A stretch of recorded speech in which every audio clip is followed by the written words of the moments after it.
What is up, you guys? My name is Jamie Shaw. I'm a race driver and instructor. Some of you all might know me from Instagram, and I'm finally posting content on YouTube too now. It's our first video, so I'm gonna run you through how to not only become a race driver but sustain yourself as a race driver, especially if you have a tight budget, and give you real life examples via my racing career. I've raced Formula cars, touring cars, go-karts nationally and internationally. I've been racing since 2018 now, and I've been coaching students since about 2 years as well. Check out my Instagram if you like F1 related content, and I also upload a bunch of racing related tips there.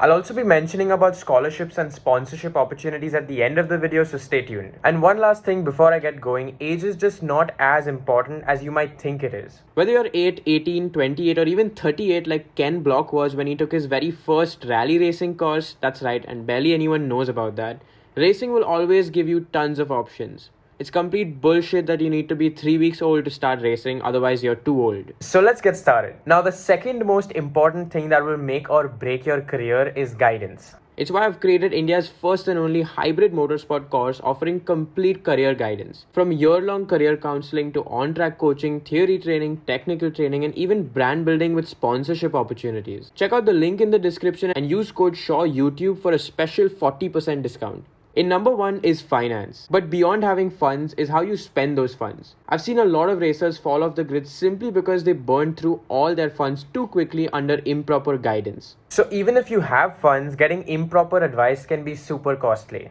Motorsport is insanely expensive. I've worked at racetracks, in garages, and even other places just to get better insights, but mainly to fund my own career. A single Indian National Championship season in the lowest categories of Formula cars would cost around 6 lakh rupees, excluding your travel, stay, practice, or any prior certification and training. Here are 2 important facts about finances in motorsport. Drivers pay teams to race, and racing is super capital intensive but not time intensive. Teams and academies offer drivers their services, the car itself, data, support, and other resources. So if you want to practice or compete in races and make use of these resources, you need to pay the team. As for prize money, even if you won the championship, you'd only recover about 35% of your team expenses of that season alone. This excludes your travel, stay, any practice or championships you've done in the past, and any other expenses. This is simply your team fee for their resources. So how exactly do you earn? I mean, F1 drivers earn massive paychecks, but they all start somewhere. Let me explain. Teams get prize money too, so having a competitive driver is something they want. In motorsport, there's an earning pyramid that has 4 major stages. When you join in as a rookie, you have no value, so teams will charge you 100% cost price of what they charge anyone. Some teams may charge you more than others based on how big or small the team is or what they're offering you as a package. Let's say you spend a year at a team and now you're experienced and a good driver. They might offer you a better deal. If you do exceptionally well in year 2, they might realize your value. They'd want you in their team and they might even offer you a free drive for the next season. And finally, if you're super experienced, come in with a lot of value and most teams would offer you a free drive, then you might find a team willing to pay you for racing with them. The amount you spend to reach a stage after which you could sustain yourself in motorsport is your initial expense. But there's one more thing. This would be considering you're competing in the same category for years, whereas you'd want to grow and move upwards. Even if you reached a free drive stage, if you moved up to a more competitive category, you would fall down the ranks as well. You wouldn't be as competitive as the drivers around you. To add to all of that, if you went up to a more competitive championship, your expenses would rise too. A higher level means bigger teams, faster cars, better tracks, more practice time, and a much bigger bill.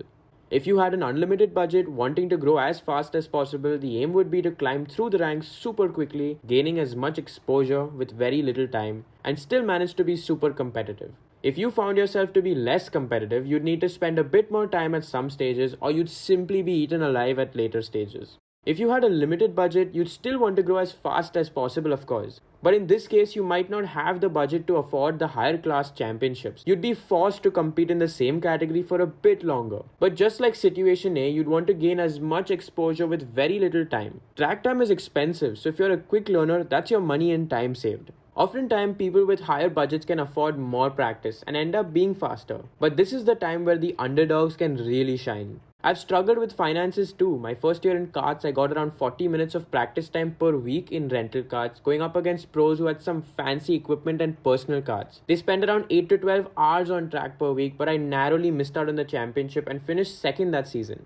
Number 2 is racing is super capital intensive but not time intensive.